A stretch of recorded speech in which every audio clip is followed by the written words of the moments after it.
कामायनी हमारे साथ है, अभी यात्रा कर रही थी, आप जमीन पर भी रही, लोगों से मिली जुली, तमाम सारी चीजें थी। ये सारी चीजें हम इस हत्याकांड के बहाने पूरी जातीय समीकरण की भी बात कर रहे हैं, जो राजनीतिक दल बनाने की कोशिश कर रहे थे।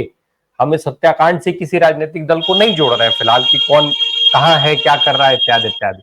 क्या है कामायनी असल में वहां का ये सियासी समीकरण, ये राजनीति, और क्या इसी सियासी समीकरण को साधने के चक्कर में यह हत्याकांड हुआ? देखिए, ये घटना 6 घंटे पहले की है, 8 घंटे पहले की है। हम कोई राजनीतिक उस तरह नहीं है, कोई कोई नेता नहीं है, कोई पार्टी से कनेक्टेड नहीं है। मैं भारत जोड़ो हाँ। अभियान के प्रतिनिधि के रूप में संवैधानिक मूल्यों के लिए हमारे जैसे लोग खड़े हैं।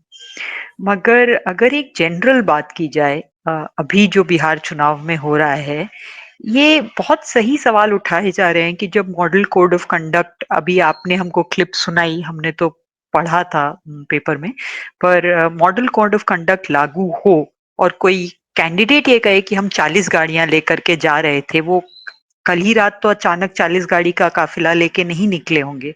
तो उसमें क्या हो रहा है, क्या इलेक्शन कमीशन न सिर्फ न्यूट्रल है, वो मिसिंग इन एक्शन तो नहीं है कहीं?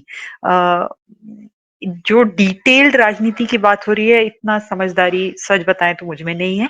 पर हम एक ब्रॉड बात कहना चाहते हैं कि एक डिस्कोर्स बनाया जाता है बार बार कि लालू जी के समय में जंगल राज था, जबकि बार बार इस बात को उठाया जाता है कि जिसे शायद सवर्ण समाज, हिंदुस्तान का मिडिल क्लास जंगल राज कहता है, वो जातीय समीकरण ठीक करने का तरीका था।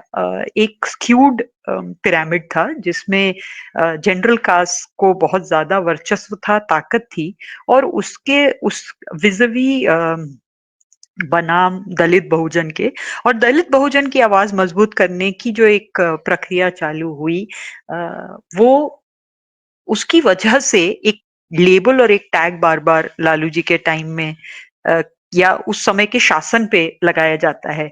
आप ऐसे भी देखिए कि जब हम आज के डिस्पेंसेशन की बात करते हैं, आज की सरकार की बात करते हैं, नीतीश कुमार जी के टाइम की बात करते हैं, तो कहा जाता है कि सुशासन, अच्छा राज नहीं कहा जाता, सुशासन कहा जाता है। पर जब लालू जी के टाइम की बात होती है तो ऐसा लगता है कि वो कोई सामंती हेड थे, कि राज चलाते थे, जंगल राज चलाते थे या कोई राज चलाते थे।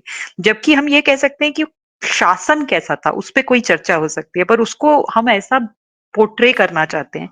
और बार-बार उनके प्रवक्ता, जैसे कुछ स्टैटिस्टिक्स आ रही हैं कि पिछले 10 ही दिन में कुछ 15 हत्याएं हो गई हैं, या ऐसा कुछ अखबार की हेडलाइंस में जो दिख रहा है, या बहुत बढ़ गया है ग्राफ वायलेंस का। जैसे मैं अभी देख रही थी, एनडीटीवी की एक रिपोर्ट थी जिसमें था कि आर्म्स एक्ट और वायलेंट क्राइम्स का कोरिलेशन किया तो पटना उसमें सबसे आगे है। तो ये तो बहुत डरावनी स्टैटिस्टिक्स है, और इस पे बहुत गंभीरता से सोचा जाना चाहिए। इसको सिर्फ राजनीति में नहीं लाना चाहिए, मतलब सिर्फ वोट पॉलिटिक्स के लिए इसको मैनिपुलेट नहीं करना चाहिए। इस पे बहुत गंभीरता से रुक कर सोचना चाहिए कि हम किस तरह का बिहार बना रहे हैं। इसके सिवा मेरा अपना जो एक समझदारी है वो ये है कि जंगल राज रिटर्न्स, अब पहले जंगल राज था, अब राक्षस राज है, ये सब बिल्कुल बेबुनियाद बातें हैं। पहले जो शासन था या जिस तरह से शासन चलाया जा रहा था राजद के समय में, उसको कोस करके आज जो गलतियां हो रही हैं उनको कुछ बेहतर नहीं दिखाया जा सकता है। दूसरा, ये पूरा स्ट्रॉ मैन आर्ग्यूमेंट है, पहले जंगल राज नहीं था। एक समीकरण, एक इक्वालिटी की लड़ाई, जो जातीय हिंसा थी या जो जातीय उत्पीड़न था, उस पर सवाल खड़े किए गए थे, और उसको हम लोग कंफ्यूज कर रहे हैं बैड एडमिनिस्ट्रेशन से, जो सच नहीं है। आज के टाइम में मुझे लगता है कि इस पर जरूर नोट करना चाहिए कि बहुत ब्लैक मनी चल रहा है, जो पहले क्योंकि हमारे यहाँ शराबबंदी, पूर्ण शराबबंदी नहीं थी, तो उसका जो टैक्स और रेवेन्यू कलेक्शन आता था वो सरकार को जाता था। पर अभी आप किसी से पूछ लीजिए, बिहार में किसी डिस्पेंसेशन के हो, वो कह देंगे आपको आसानी से कि शराब सब जगह उपलब्ध है। अगर कानून के बावजूद शराब सब जगह उपलब्ध है, इसका मतलब किसी को तो पैसा मिलता है ना उस संरक्षण देने के लिए। वो पैसा किसको जाता है? वो प्रशासन में जाता है, और वो सत्तारूढ़ दल को जाता है, या जो लोग सत्ता में हैं उनको जाता है। तो वो ब्लैक मनी का एक जो सर्कुलेशन है और वो जो एक इकोनॉमी है, उसकी वजह से हमारी समझदारी ये कहती है कि प्रशासन पे असर पड़ रहा है और शासन खराब हो रहा है। तो ऑब्वियसली किसी भी कारणों से हमने सुशासन कहा हो, पर आज सुशासन की सरकार नहीं है।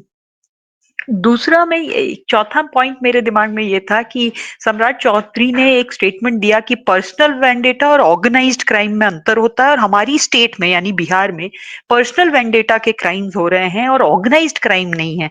मतलब ये तो हैरत की ही बात है कि वो इस तरह की बातें कह सकते हैं, जब हम सब जानते हैं कि बालू माफिया हो या इस तरह का ऑर्गेनाइज्ड क्राइम हो जिसमें लोग पैसा लेकर के क्राइम कर रहे हैं, उसकी कोई कमी नहीं है हमारे बिहार में। तो वो किस तरह से इस चीज को कह पाते हैं, और पता नहीं उसको मीडिया रन भी करता है एज अ स्टोरी। तो मतलब फिर वही कहा जा सकता है कि गोदी मीडिया है। और मैं आपको एक अंतिम जो मेरे दिमाग में बात है शेयर करना चाह रही हूँ, वो ये है कि हम लोग कहते हैं कि थाने की एक एक ईंट घूस मांगे, घूस मांगे, घूस मांगे। और इसको आप जातीय हिंसा से जोड़कर ऐसे देखिए। कल मैं अररिया जिला में रहती हूँ। मैं अररिया के एससी एसटी थाना में गई थी।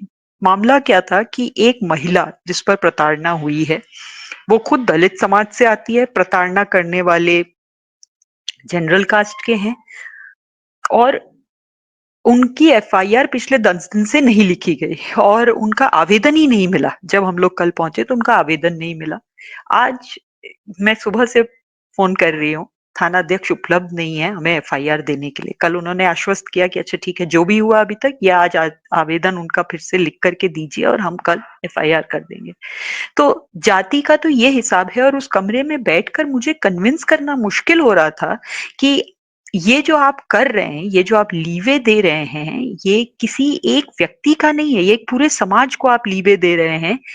वो महिला अपने जिस जिन दो पुरुषों ने उस पर हिंसा की, उनका नाम से जाति स्पष्ट है, ब्राह्मण समाज के लोग हैं। और हमको बैठकर कन्विंस करना पड़ रहा है हमारे थाने के लोगों को कि ये जातीय हिंसा है, जबकि उसमें वो सारे फैक्टर्स हैं जो एससी एसटी केस के लिए बने हुए हैं, और वो महिला इतनी डरी और घबराई हुई है। और दूसरी चीज वो ये कह रही है कि ये शराब पिए हुए थे। तो आप इसमें दोनों चीज दे सकते हैं, शराब की उपलब्धता भी देख सकते हैं, जेंडर वायलेंस भी देख सकते हैं, और कास्ट बेस्ड वायलेंस भी देख सकते हैं। और ये रैंडम केस नहीं है, ये मैं इसलिए कह रही हूँ कि कल से मुझे बहुत खराब महसूस हो रहा है, क्योंकि जब भी हम बाहर निकल रहे हैं और लोगों से बात कर रहे हैं सड़कों पे, तो बार बार वो ये बात कहते हैं कि अच्छा जो भी था लालू जी के राज में, पर आज हम सब साथ बैठ के बात कर रहे हैं। हम एक टोला में गए थे जहां पर ओबीसी, दलित और महादलित समाज के लोग आपस में बैठे बातचीत कर रहे थे। चुनाव के कंटेक्स्ट में बहुत ऐसे ग्रुप्स आपको आजकल मिल जाएंगे बात करते हुए। तो उन्होंने कहा जो भी है, एक चीज पक्का है कि हम लोग सब एक साथ बैठ करके एक ऊंचाई पे आज बात कर रहे हैं, तो ये लालू जी की देन है। तो आज मेरी समझ ये कहती है कि लोग किसी पुराने जंगल राज की बात नहीं कर रहे हैं, पर आज जो हो रहा है उससे वो परेशान है। जी, बस इतना ही। बिल्कुल। Thank you.